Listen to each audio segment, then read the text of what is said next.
This is Declan Rice. It's Rice.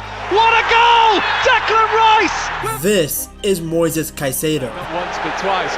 Caicedo, is he going to try and beat him from inside his own half? Oh, Moisés Caicedo! I can't believe it! This is Rice again. It's Declan Rice again! Oh! What a goal from Declan Rice! And this is Caicedo again. Samiro got his head to it. Oh, how about that on the volley?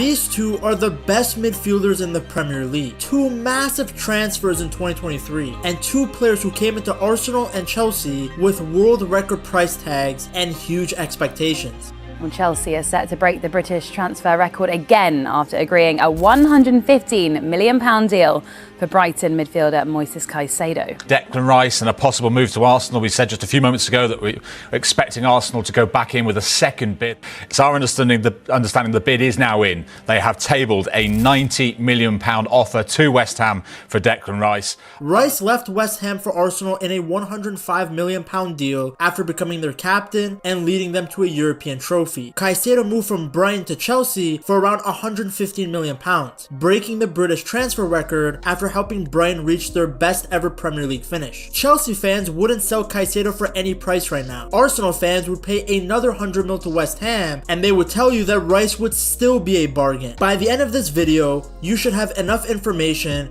to settle the debate. But this isn't just about picking one over the other. It's about understanding what makes each of them so special. Their strengths, their weaknesses, their style of play, how they move on the pitch, and how they became £100 million players in the first place. Because these guys didn't just show up one day as £100 million midfielders. Both had very long and interesting paths that led them to Arsenal and Chelsea. Rice's story actually starts at Chelsea itself. Yep, he was in their academy as a kid, but they released him at 14. Most players would have given up, but Rice didn't.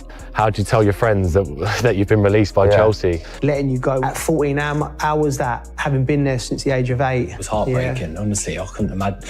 One of the worst things I've had to go through as a 14-year-old. I just broke down, like, I was gutted. Like I said, Chelsea as a kid, it was all I ever knew, so I thought, where am I going to go? What am I going to do from here? He joined West Ham's academy, worked his way up, and made his senior debut in 2017. From there, he just kept climbing. Year by year, he became more important, more consistent, and just more respected in the league. By the 2022-2023 season, he wasn't just a starter, he was West Ham's captain. And as the captain, he led them to a massive moment, winning the Europa Conference League. That trophy felt like the perfect goodbye, because everybody knew he was ready for the next level. By that point, people were already calling him one of the best young midfielders in England, and Arsenal agreed. They paid over £100 million to bring him in. At that point, he was just 24 years old, but he had already made 200 plus appearances, had become a full England international, and built a reputation as a leader who could do everything in midfield. Caicedo's road was totally different. He didn't grow up in England, and he definitely didn't start at a big club. Brighton signed him from Ecuador in 2021 for around £4.5 million,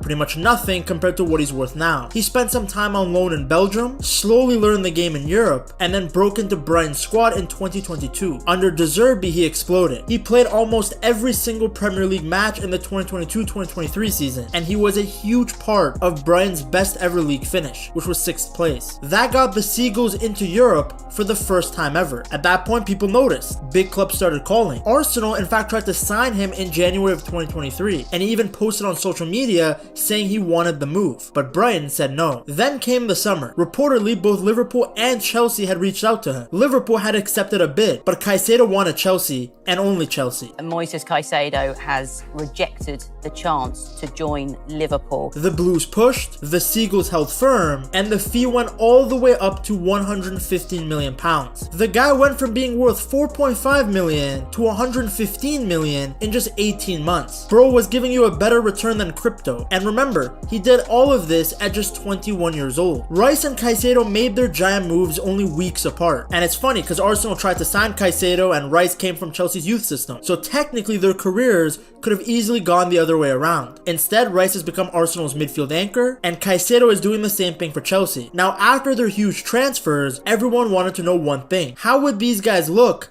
at their new clubs. Well, their starts couldn't have been any more different. Rice settled into Arsenal like he'd been there for years. The price tag didn't shake him, the pressure didn't bother him, and the fans loved him instantly. His big "I'm here now" moment came early. In fact, in his 4th Premier League game. It was Arsenal versus United, and in the 96th minute, he smashed in a deflected shot to make it 2-1. The Emirates went wild, and Arsenal ended up winning 3-1. That goal cemented him as a fan favorite. Arteta first used him as a pure number 6, but over the season, Rice's role changed. He was often pushed forward as a box-to-box midfielder, playing as a left-sided number 8, but he could also play deeper, as a sole pivot in between the center backs. His versatility became one of Arsenal's biggest strengths. The Gunners finished the season as serious title challengers, and Rice was one of the biggest reasons why. He brought power, leadership, and calmness to a midfield that really needed it. He also technically won his first Arsenal trophy that season, which was the Community Shield. I know it's a tin pot cup, but still technically it's a trophy. Overall, year 1 was a big success. He was consistent, reliable, and super impactful, and he carried that momentum into the next few seasons. Caicedo's start,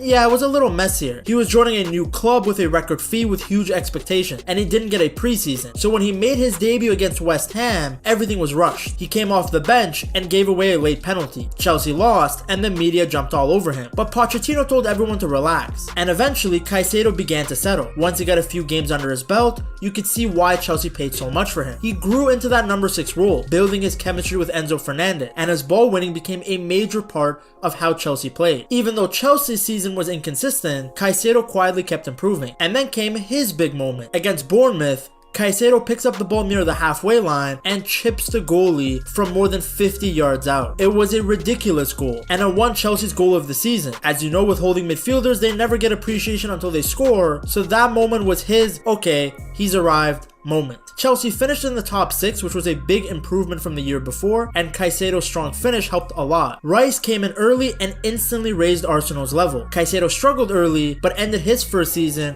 looking like a legit midfield anchor for the Blues. Now keep in mind, both teams were in very different situations too. Arsenal were already settled and ready to compete for titles. Chelsea were basically rebuilding from scratch. Who would be missed more by their club? Caicedo would be missed more. And there's no criticism of Declan, it's just that they've got a better squad. Arsenal have a better squad, they can shift players around, Zubamendi can go and sit in that 6th position, and they've got other players to play in the 8s when they've got players fit. If Chelsea was to lose Caicedo, takes out their heartbeat, takes out all their energy, all their firepower, all their aggression.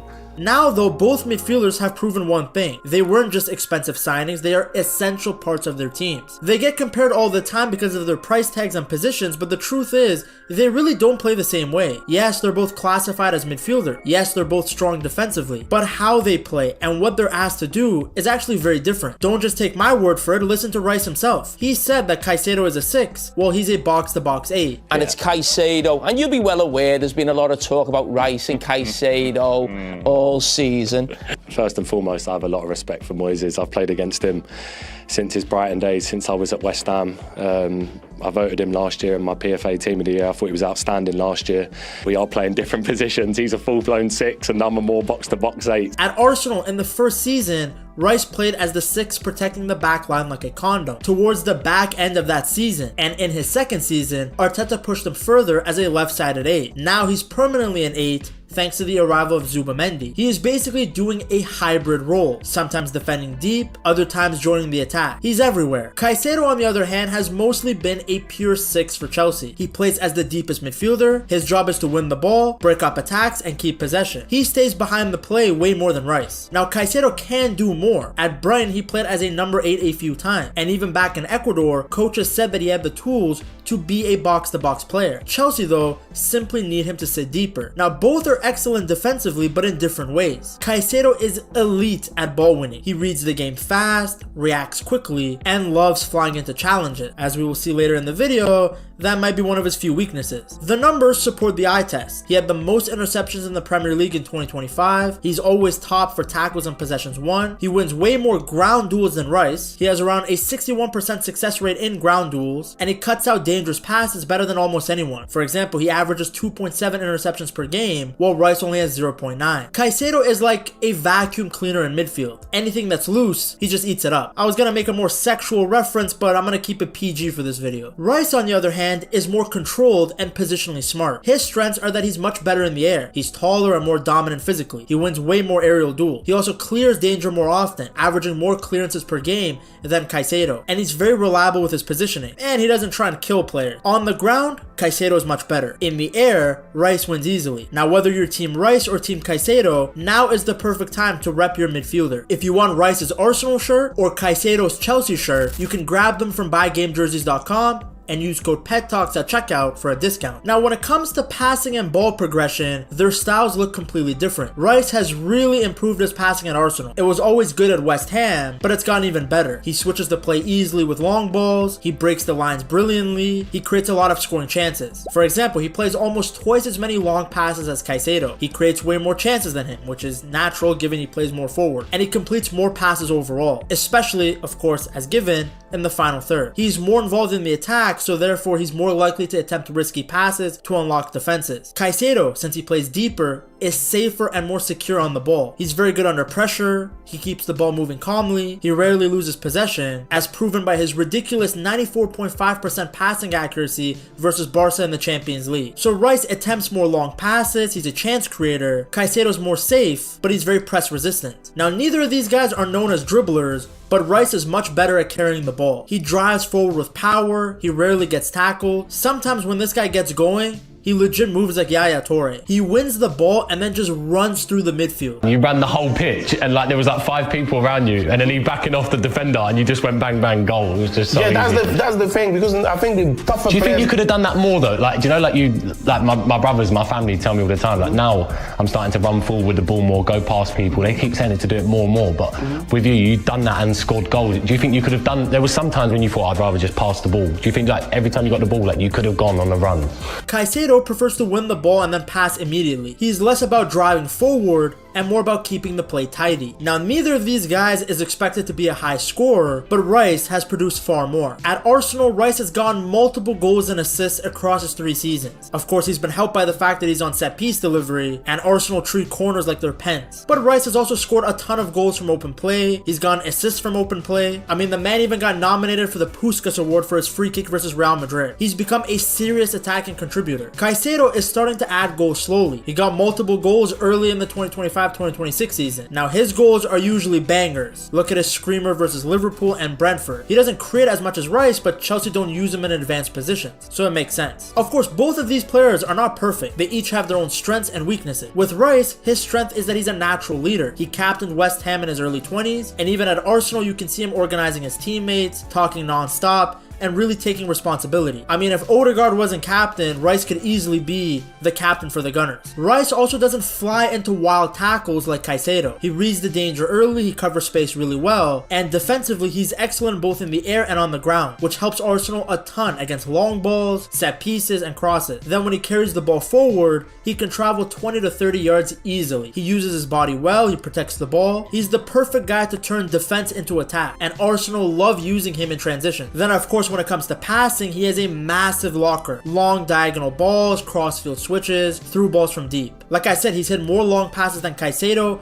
and can change the tempo of a match with just one pass. Plus, he shows up when it matters. He's dominated midfields in Champions League games and scored clutch goals. He rises to the occasion. But he also has some weaknesses. He's a slow starter. Sometimes he needs a few minutes to warm into the game. Then short bursts of acceleration are not his strengths. So quick dribblers can get a half yard on him early, whereas someone like Caicedo would eat that guy up. Now, Rice can score and he's hit some screamers, but he's not the type to shoot often. Sometimes he chooses the safe pass instead of taking a chance. Now, that could be down to Arteta, but it's still a weakness that's being observed. Then when he receives the ball on the half turn, he's not the best midfielder in that area. In fact, that's one of the biggest reasons that Arsenal brought in Zubamendi. Sometimes Rice can go sideways or backwards. He's not as sharp turning into space with pressure on his back. He's improved a lot, but there's still much more room to grow. Then like I said, against sharp, nimble players, Rice can get beaten. Caicedo is a bit quicker in these tight spaces. But Moisés has his own strengths and weaknesses. Let's start with his strengths: tackles and interceptions. This is like Caicedo's superpower. The guy reads the game like crazy, covers ground, and then shuts down attacks so fast. As I said, he's consistently leading the league in interception and wins the majority of his ground duel. It's almost impossible to dribble past him. Then you have his work rate and stamina. Similar to Declan Rice,